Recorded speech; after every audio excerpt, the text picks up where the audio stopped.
Hi, or good morning, guys. So, I decided to go on live dahil marami ko nababasa sa social media ngayon regarding uh, the analog shop.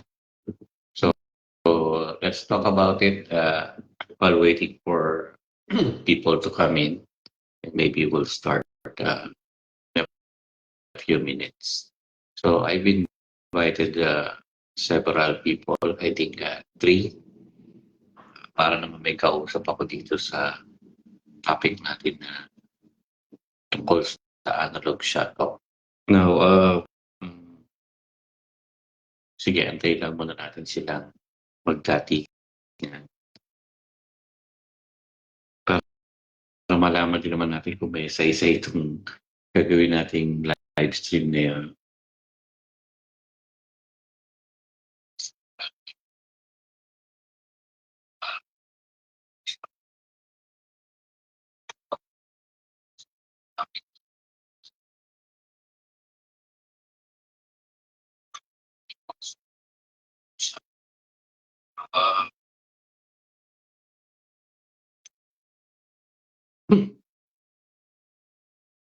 So yun, siguro simulan natin yung topic. So, topic natin ay analog switch off or ASO. So, itong word na ASO, ang meaning niya is analog switch off. So, sa ibang bansa, ang meaning sa kanila is analog shut off. So, kaya naging switch off sa atin, yun yung word na napili na appropriate ng DICT during the formulation ng digital TV frame, yung digital TV framework, which was, I think, published 2014 ba? So, I'm not, nakalimutan ko na, pero parang 2014 eh. So, yun. And then, sinabi doon na analog switch off talaga dapat as a matter of policy ng DICT ay December 31st, 12 midnight ng 2024. So, in effect, late na tayo. Late na nga talaga compared sa ibang bansa. Within the Philippine control, late pa rin tayo. So, late ng 1 year.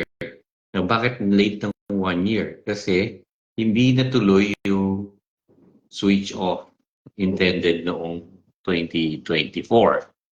So, ngayon 2025, as per last KBP top level management conference sa Tagaytay, this was November, nagkaroon ng announcement doon na magsisimula na ang analog switch off countdown starting kanina, which is yung December 31st, 12 midnight ng 2024 or January 1, 2025 ng 12:01 a.m.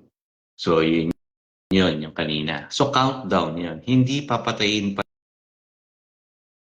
Mega Manila. Magkakaroon tayo ng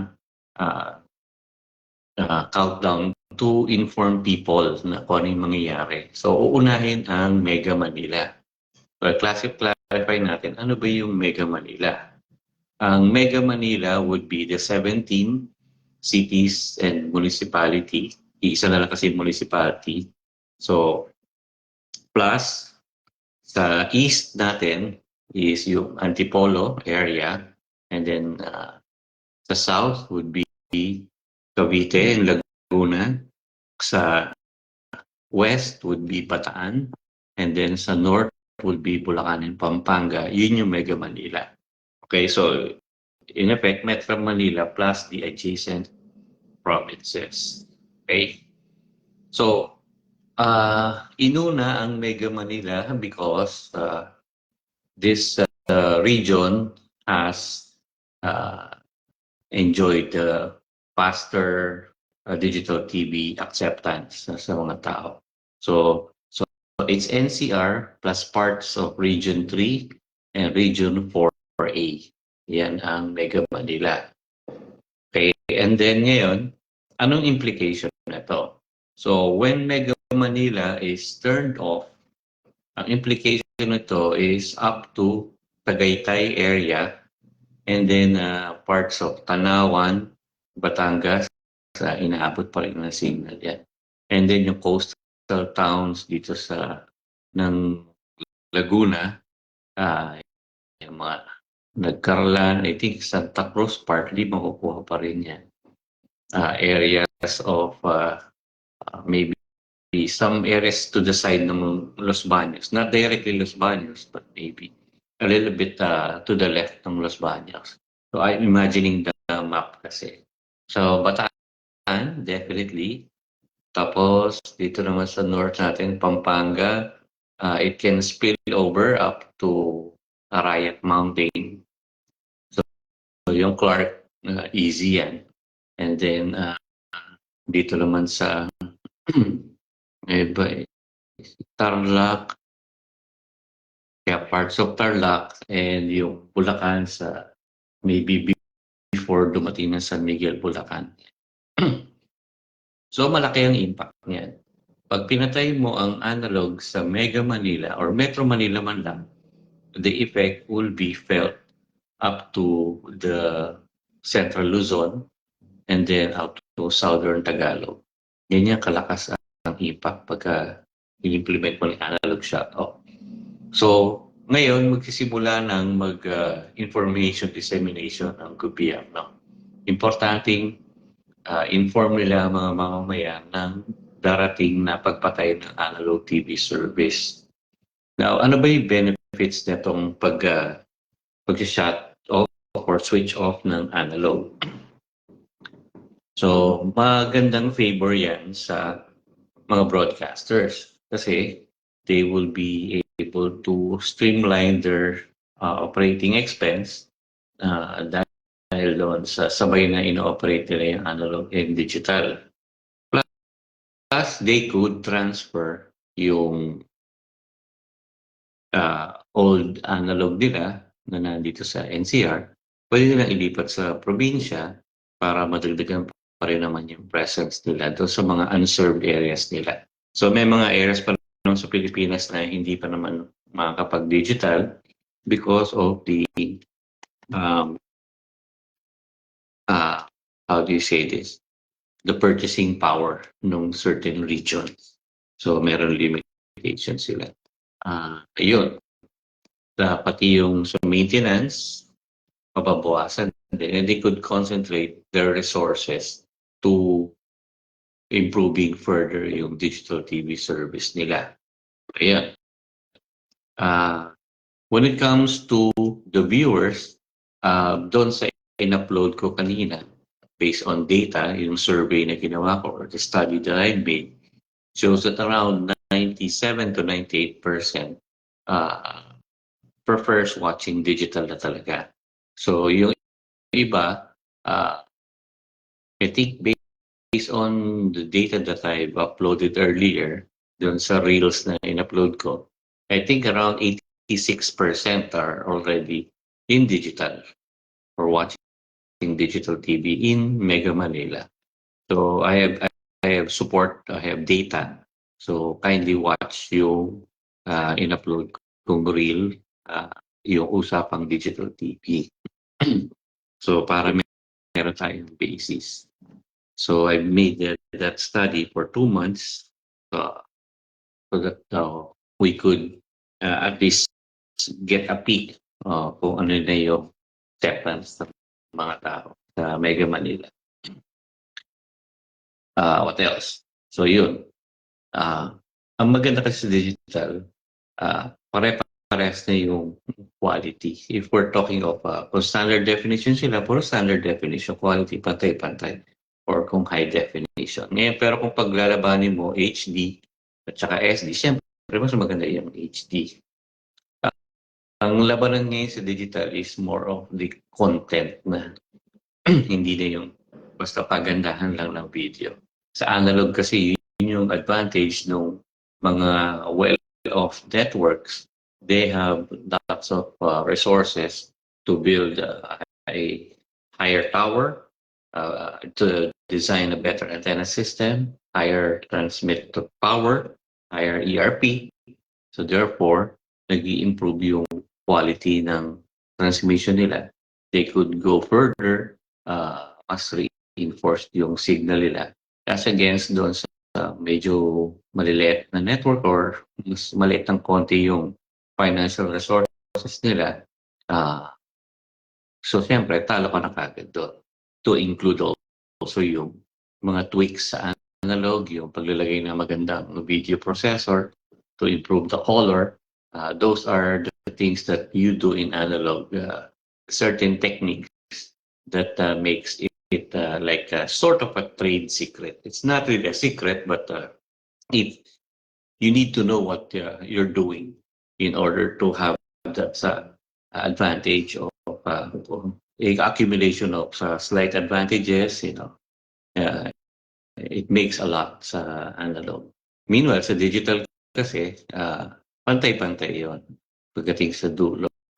Kaya pagandahan na ng content. Yung content na mismo, kasi in terms of video almost parehas na talaga sa digital.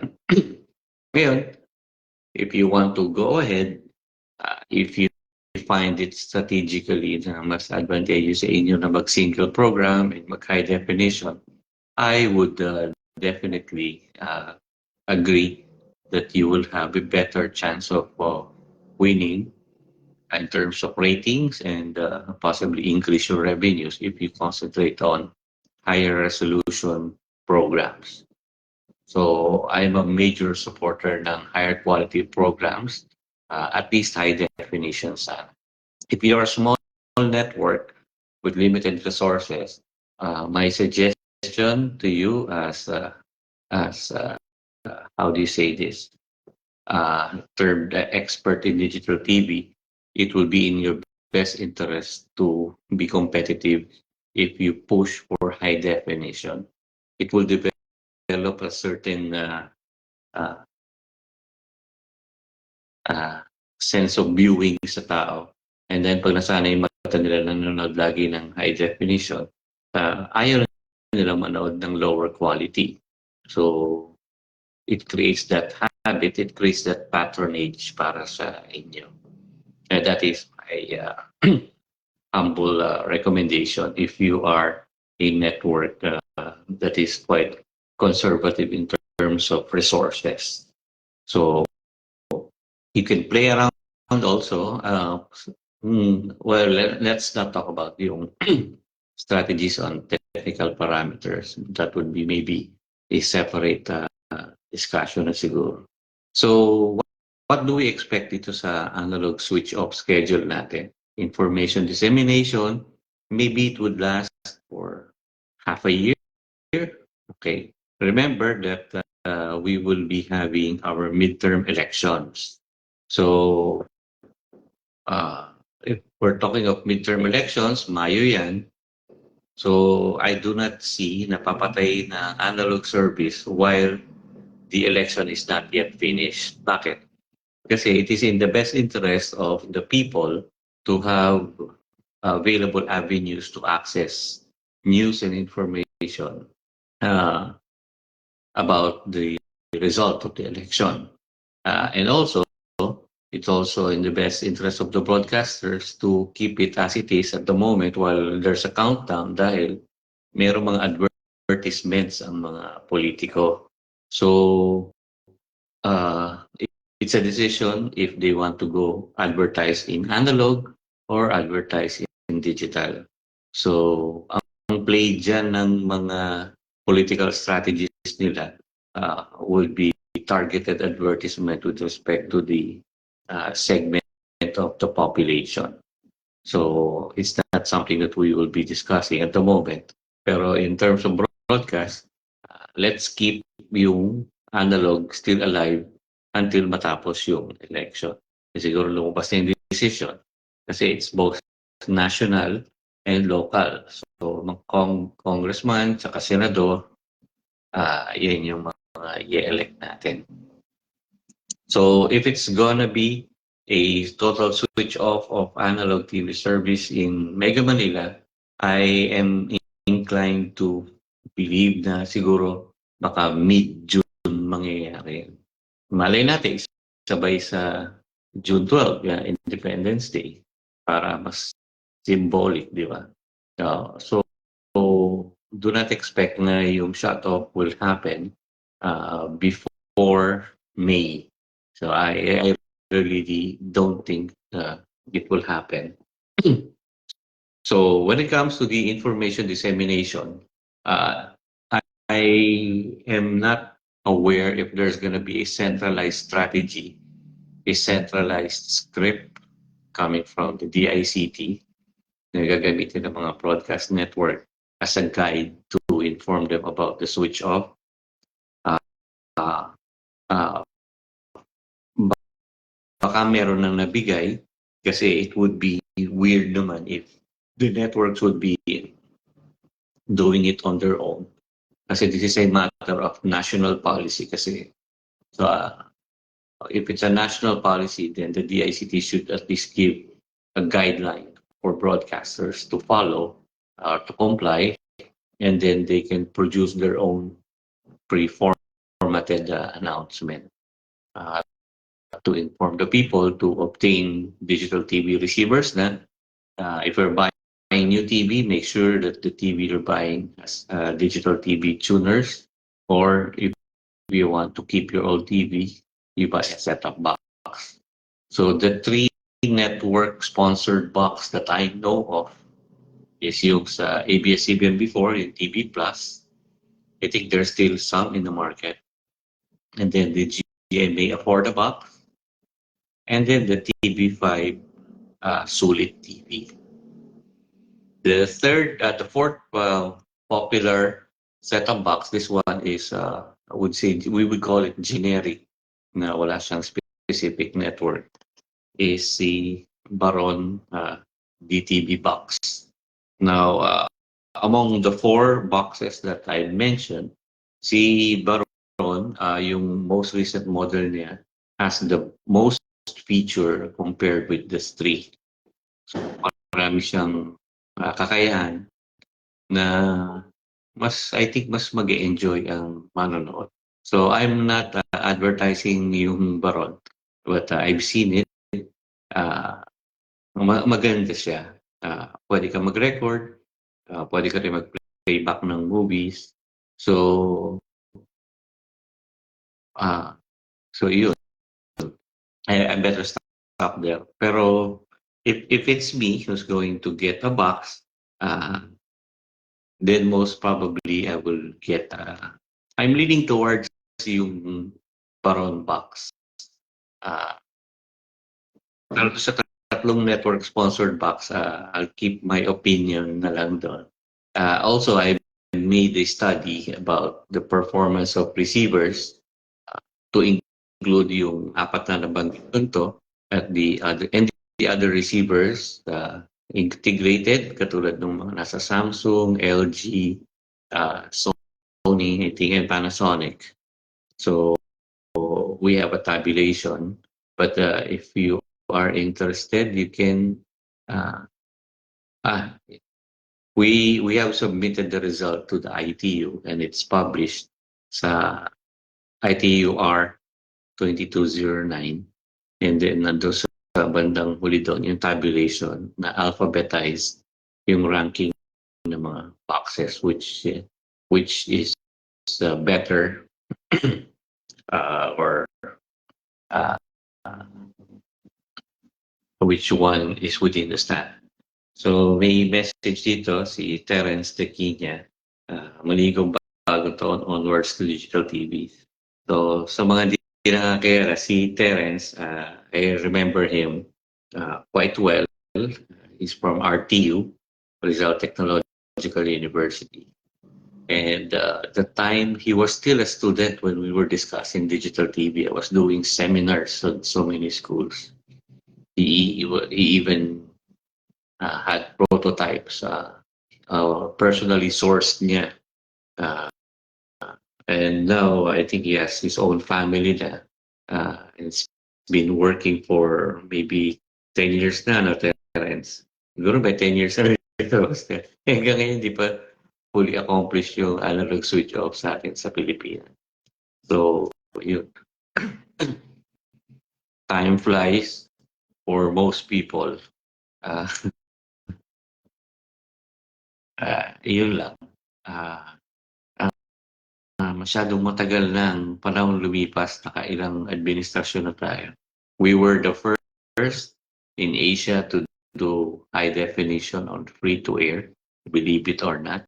In 2009, it was a big news broadcast, Asia Singapore, lumabas sa publication nila.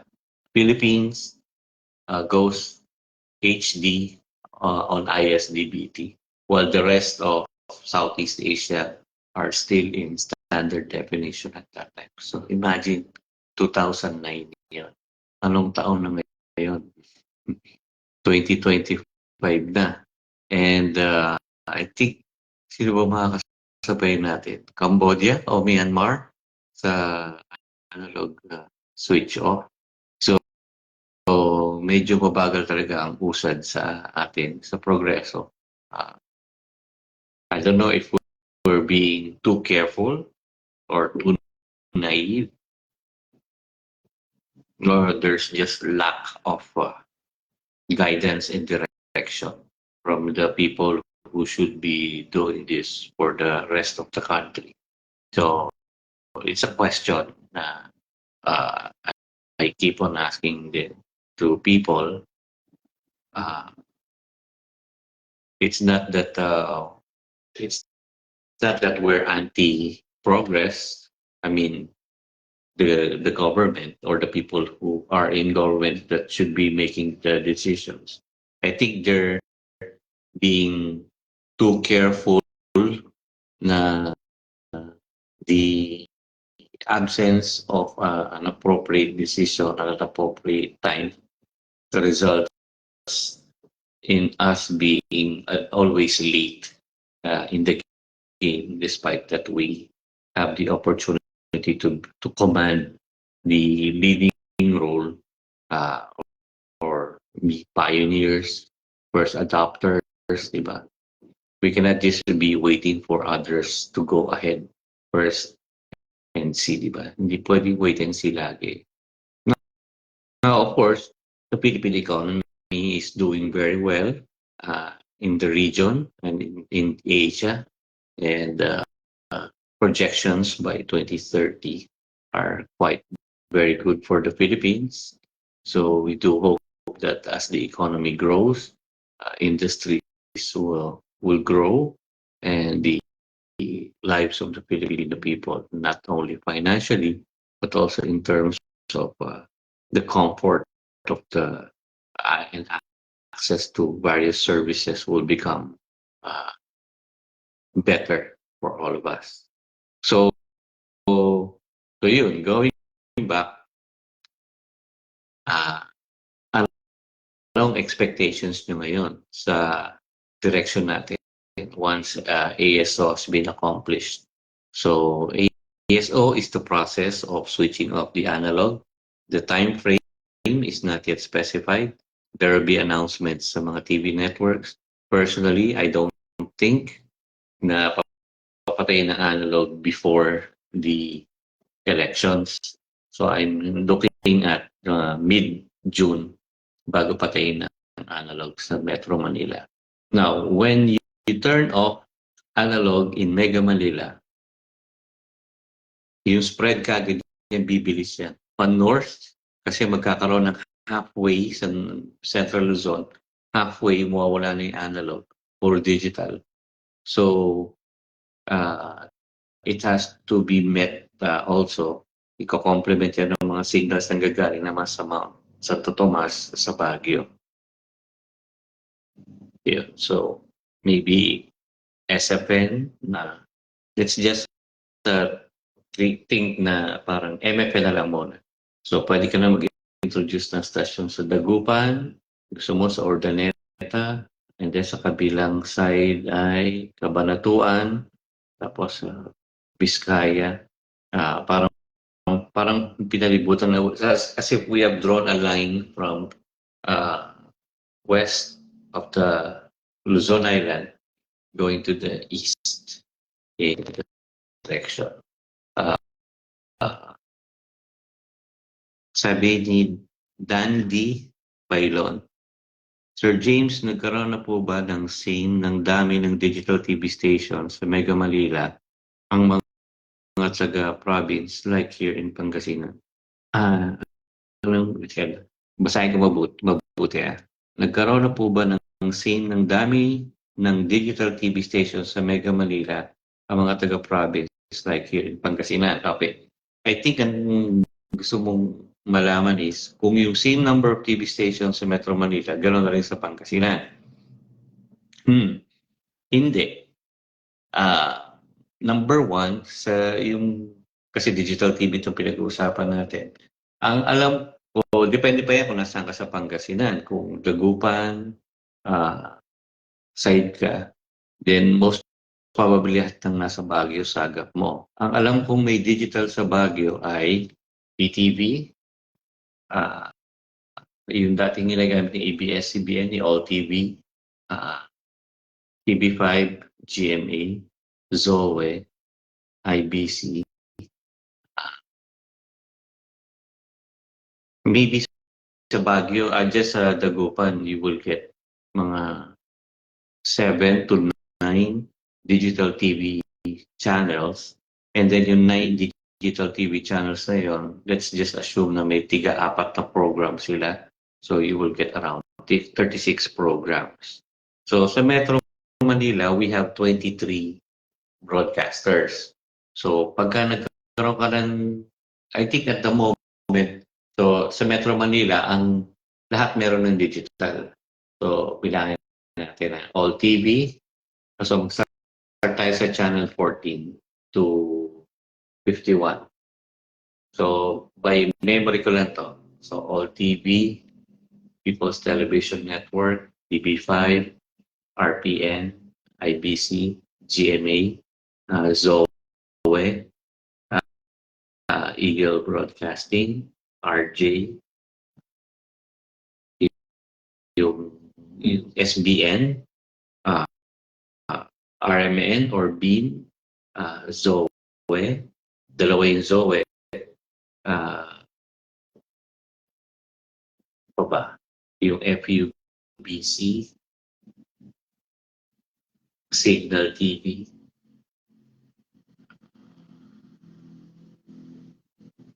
siguro mga 15 to 17 digital TV channel ngayon sa Metro Manila.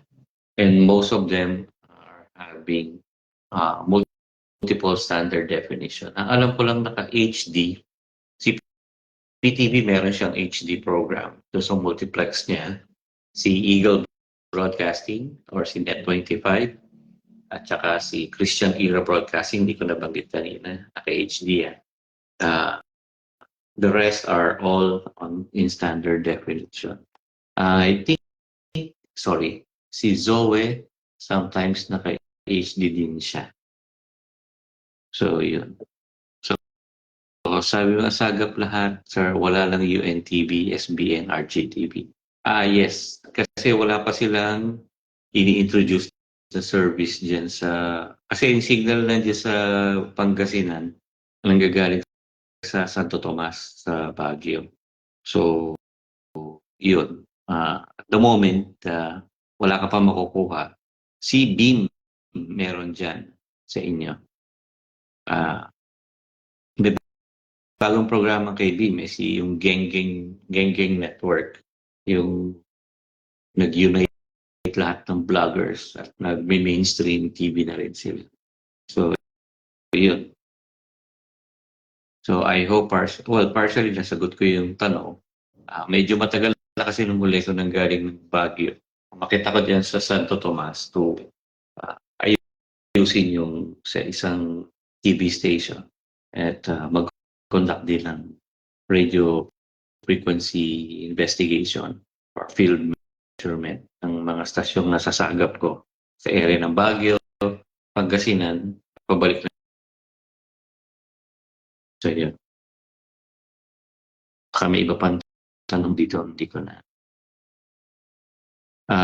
James PF.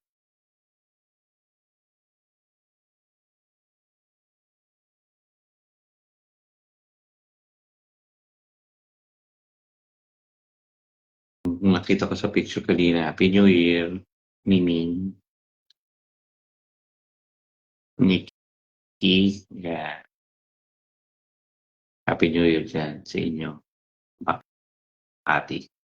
So, tanong ni John Patrick Lumbria, isang avid football supporter, Philippine football, para ba? Philippine men's football team, yun, supporter. Ongoing pa tayo. Pag-announcement muna yan. Ang pinakamaigsi kasi is 1 month. Pero it won't happen 1 month lang na magiging announcement nila. So dyan natin makita ang creativity ng mga network, pagandahan ng announcement na ipa-flash na screen nila. Di ba? Sino kaya? Kasi sa Japan, meron silang mascot si Chidejika. Yung antenna, yung sungay ng deer, ay yun yung antenna. Sa atin, si Digitar. So yung first version ng mascot supposed to be for the Philippines, Digitar, pinadrawing ko sa anak ko kay Faith. So DG, tapos Tarsier. Sa Japan kasi Chidejika, deer yung mascot, hayop. Tapos merong yung sungay niya, yung antenna. So I thought sa Pilipinas, yung Tarsier, kasi yung mata niya super linaw, di ba? So DG, Tar. Di ba? Tapos nagkataon lang sa wordplay, sa Japanese, walang letter L. Kaya yung digital, di ba, Digitar. Yun. And then the mascot was later adopted and sort of slightly improved by the DICT. So yun. So very few people know about this. The DTV Pilipinas, they knew from the start because they saw the caricature before, way back. I think wala pang DICT noon. Meron pa lang noon is ICTO or Information Communication Technology Office, which later on naging department siya right ng end ng term ni President Noynoy Aquino. So by default, naging department siya. So very recent lang yung DICT. So yun. Sabi ni PJ, sa estimate po kaya ninyo, once lumabas na ang final MC for ASO, is it safe to say na mangyayari na ang analog switcher sa Metro Manila within first quarter in 2025? Well, I don't think na kailangan pa ng ASO kasi this would be a matter of policy ng government. Kasi yung policy should have been implemented na last year, December 31, 2024. So it's more of the NTC reminding the broadcast industry that the ASO should officially commence na. Now, your question is if it's gonna happen within the first quarter. I don't think so kasi meron tayong election. I think papatapusin muna ang election yan bago mangyari yung actual shut-off. So it might be ceremonious a little bit considering na magka-countdown na tayo, pero countdown to when, wala pang sinasabi, wala pang guidelines. Pero the networks will be informing the people now na papatay na yung analog service. So maybe the broadcasters will know yung actual data a little bit later. Basta importante, magsasabi nila sila sa mga viewers na papatay na yung analog broadcast. So first quarter, I don't think so. It's not likely na mangyayari yon because there are revenues for broadcasters, be it analog announcement or digital TV ng mga kandidato, magbabayad yan, advertisement.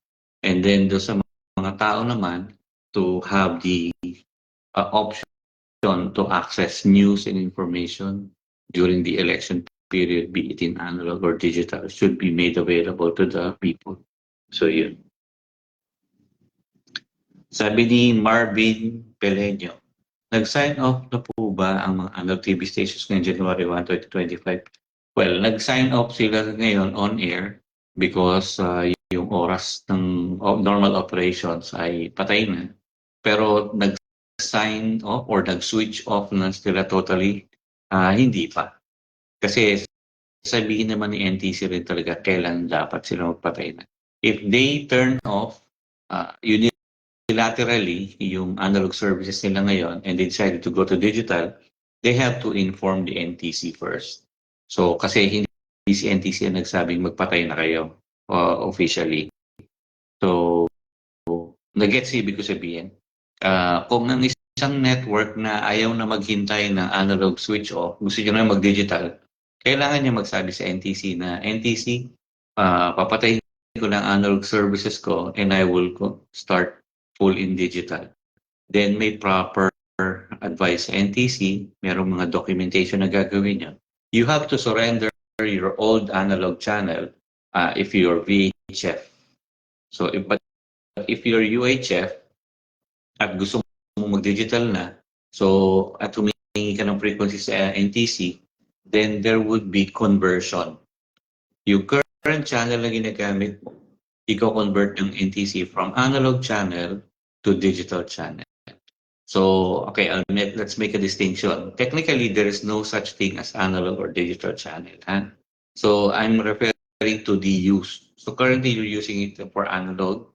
So, gagawin mo, magmo-motion ka sa NTC, the intention to move to digital. Then, the current state na analog ang ginagamit mo sa station na to, gagawin mo lang siya digital para maging official. Ang example niya ay si Zoe Broadcasting. They were the first, yung channel 33 nila, they were the first to move, to make a move or a motion sa NTC. Now, we're not gonna wait for the analog switch off. Etong channel namin, magdi-digital na kami sa channel 33. I distinctly remember that from the head of engineering of Zoe, si Engineer Antonio Soriano. Okay. Albert pag nag-ASO na sa Mega Manila, lakas ba ang digital TV signals ng mga NRTV network outside of Metro Manila?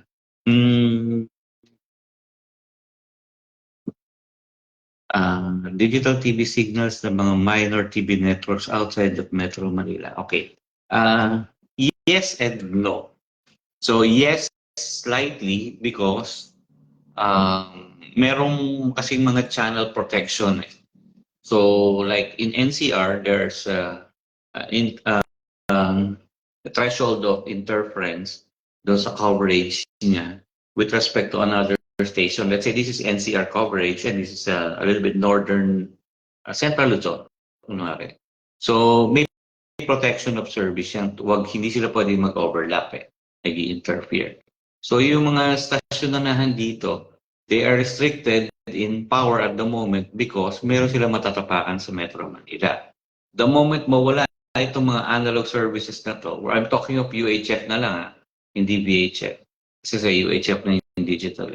So namatay na yung mga analog UHF natin dito, nawala. So wala nang limiting factor doon sa mag-i-interfere doon sa central Luzon. Pero that will only happen for a limited time. Kasi pag pinatay may analogs, may papalit na digital dyan.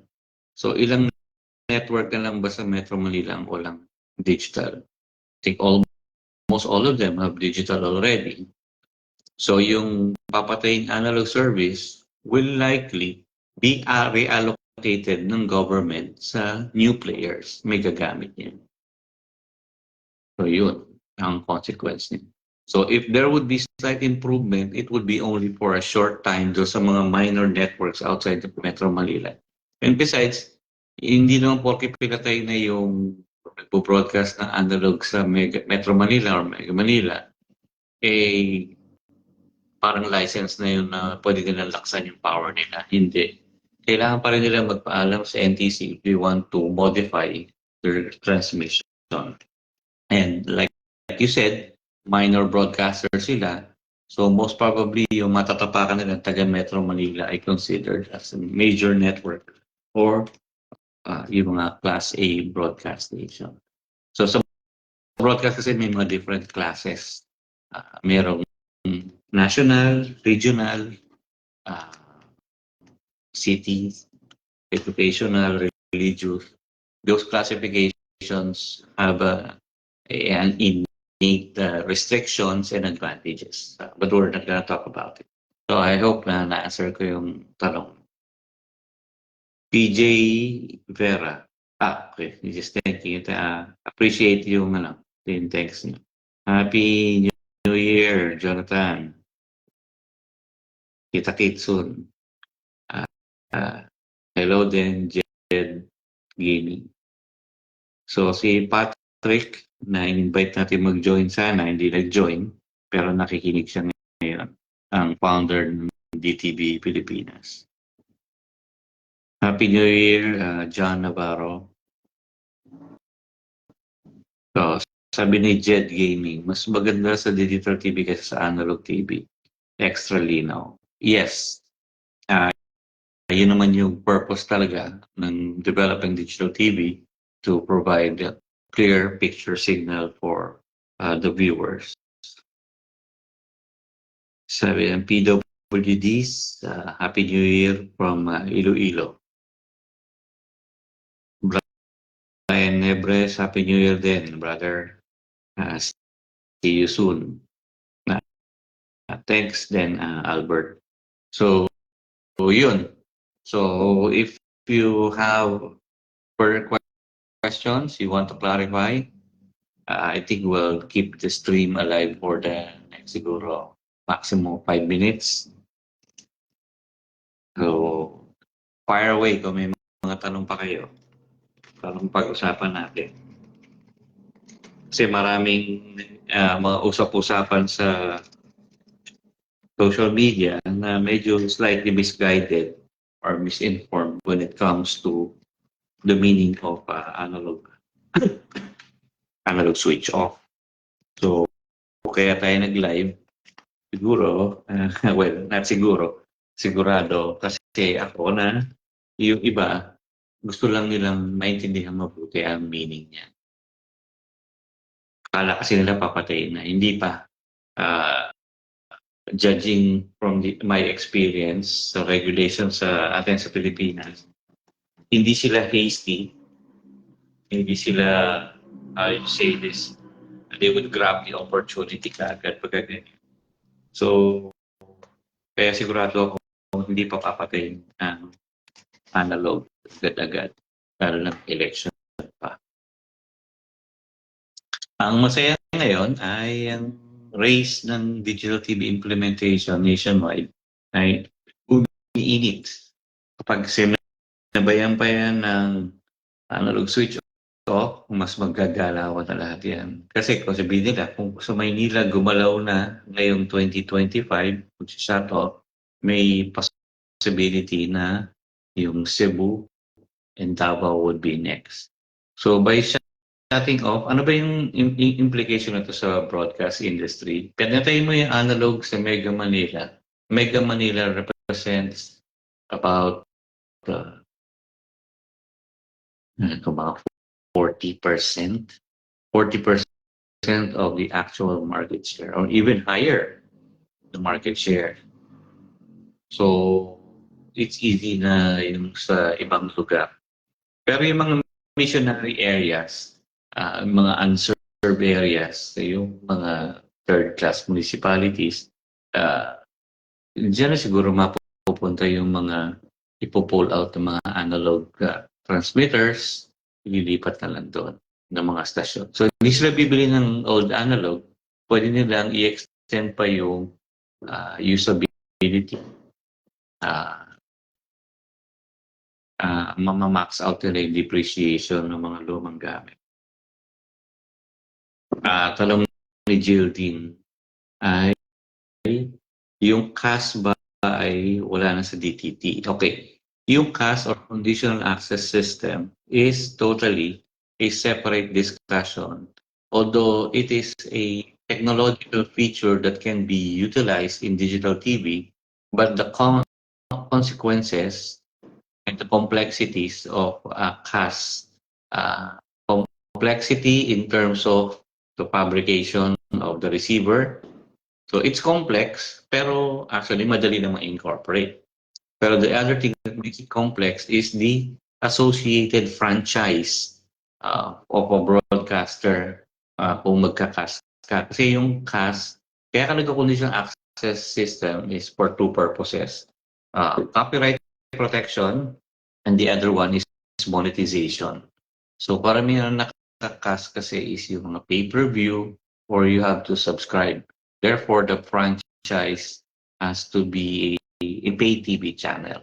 Most of the broadcasters' franchise are free to air. So they have to modify their franchise or apply for a new franchise. So, hindi ganun kadali yun.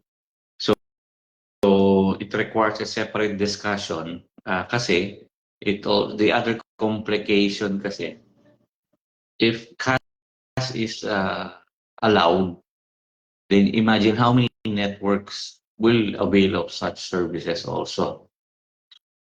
So, let's say na lang yung 5 broadcasters. Kunwari, PTV, TV5, GMA, sino pa ba? Pwede na isama. Kunwari, si Eagle Broadcasting, tsaka si Aliw. Yan. Kunwari itong 5 na lang. Pinayagan yung conditional access and naglagay sila iba-ibang CAS.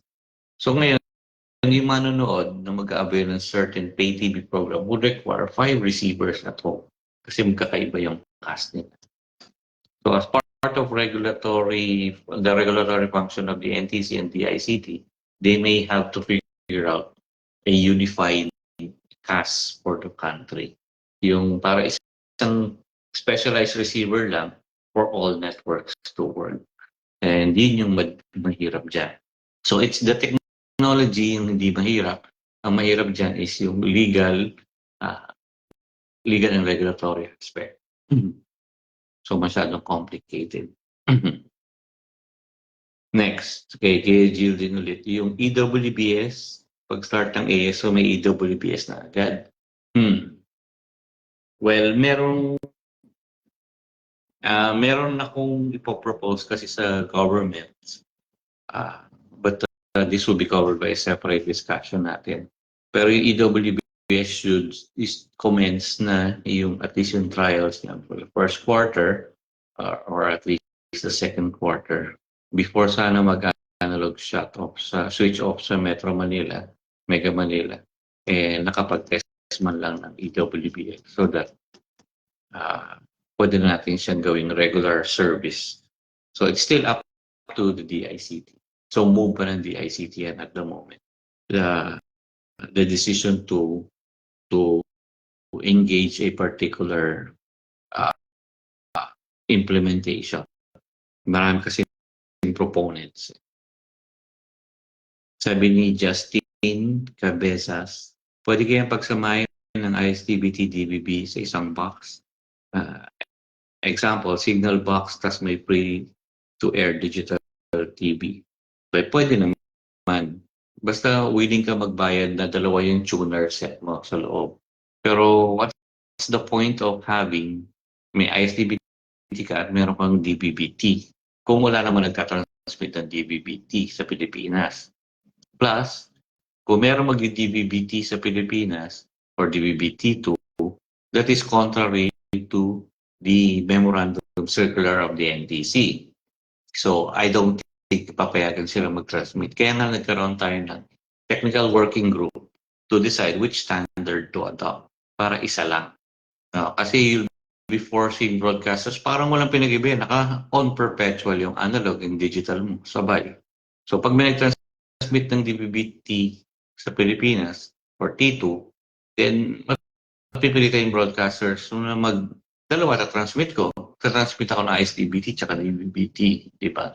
So it's not practical, not logical. So kaya isa lang importante kasi to lower down the receiver cost din. Okay? Now yung case naman ng signal box na may free-to-air TV, kasi yung signal box from the beginning meron kang subscription fee. So may binayaran ka nung unang ikebit yan. So that covers the cost for the satellite dish and your box, the setup box. So in effect, binayaran mo yun. Okay? So kaya nila in-implement yung meron tuner lang doon para lang naglagay sila na kasi si Signal is affiliated with with TV5 and Signal TV and pa ba yung isa? So anyway, so naglagay lang siya ng TV tuner doon sa signal box nila. So yung aspect kasi niyan is more on the cost. We want to make it more affordable to the people. Okay? So, of course, natanong na rin yan noon sa mga committee discussions. It's not really practical. Next, sabi ni Jed Gaming, sana inaabangang switch ng UNTV TTT sa Channel 37. Sana inaabang ng hindi ko mag-gets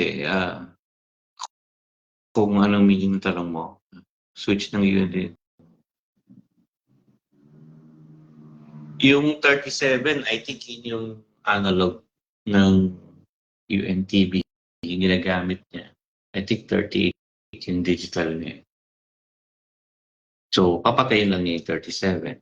And then may iba nang gagamit. Happy New Year, Pat. Okay, sa Jedulet. Sana mas maganda kaya ang ATSC3 galing sa Amerika na may budget. Kasi ISDBT kung walang. Anong budget? Anong budget yung sinasabi mo? You need to clarify ano yung budget.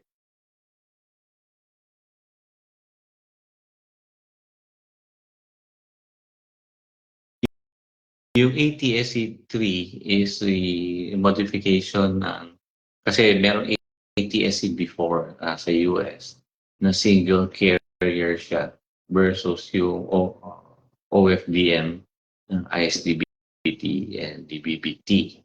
Of course, OFDM is better. Now, syempre, sa US, we're talking of 1998, 99 yung first generation ATSC. And then, anong taon na ngayon? So, nagpalit na sila ng format ng digital TV nila. Now, every time you make a switch about such formats, ang heavy ang expense niyan would be to the viewers. Kasi for the transmitters sa mga broadcasters, most of them are equipped with a somewhat software upgrade na lang naman para doon sa mga modulation techniques. So you have to change all the receivers pagkagat. So yung pag sinabi nating maganda ay somewhat subjective. Ano ba meaning na maganda?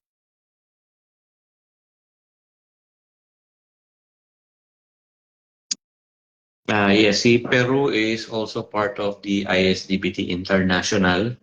Yung ISDBT International is a group of all countries utilizing ISDBT. And then meron niyang annual convention na ginagawa. Never pa nangyayari sa Asia. I mean, sa Pilipinas. Sa Japan, nag-host na sila before. There's 3 in Asia. So, Japan, Philippines, and Maldives ang naka-ISDBT. So, mostly yung lagi na merong convention yan sa South America. So, it's on the other side of the planet para sa atin. So, I guess pwede na nating tapusin ang discussion natin. And maybe I'll go online again in the future to discuss yung other topics that might be interesting for you guys. Do let me know kung ano yung topic na gusto nyo pag-usapan natin para kapag-prepare ako if certain materials, reference materials are necessary to aid in the discussion, gagawin natin. So with that, Happy New Year, guys. Be safe and let's go for analog switch off.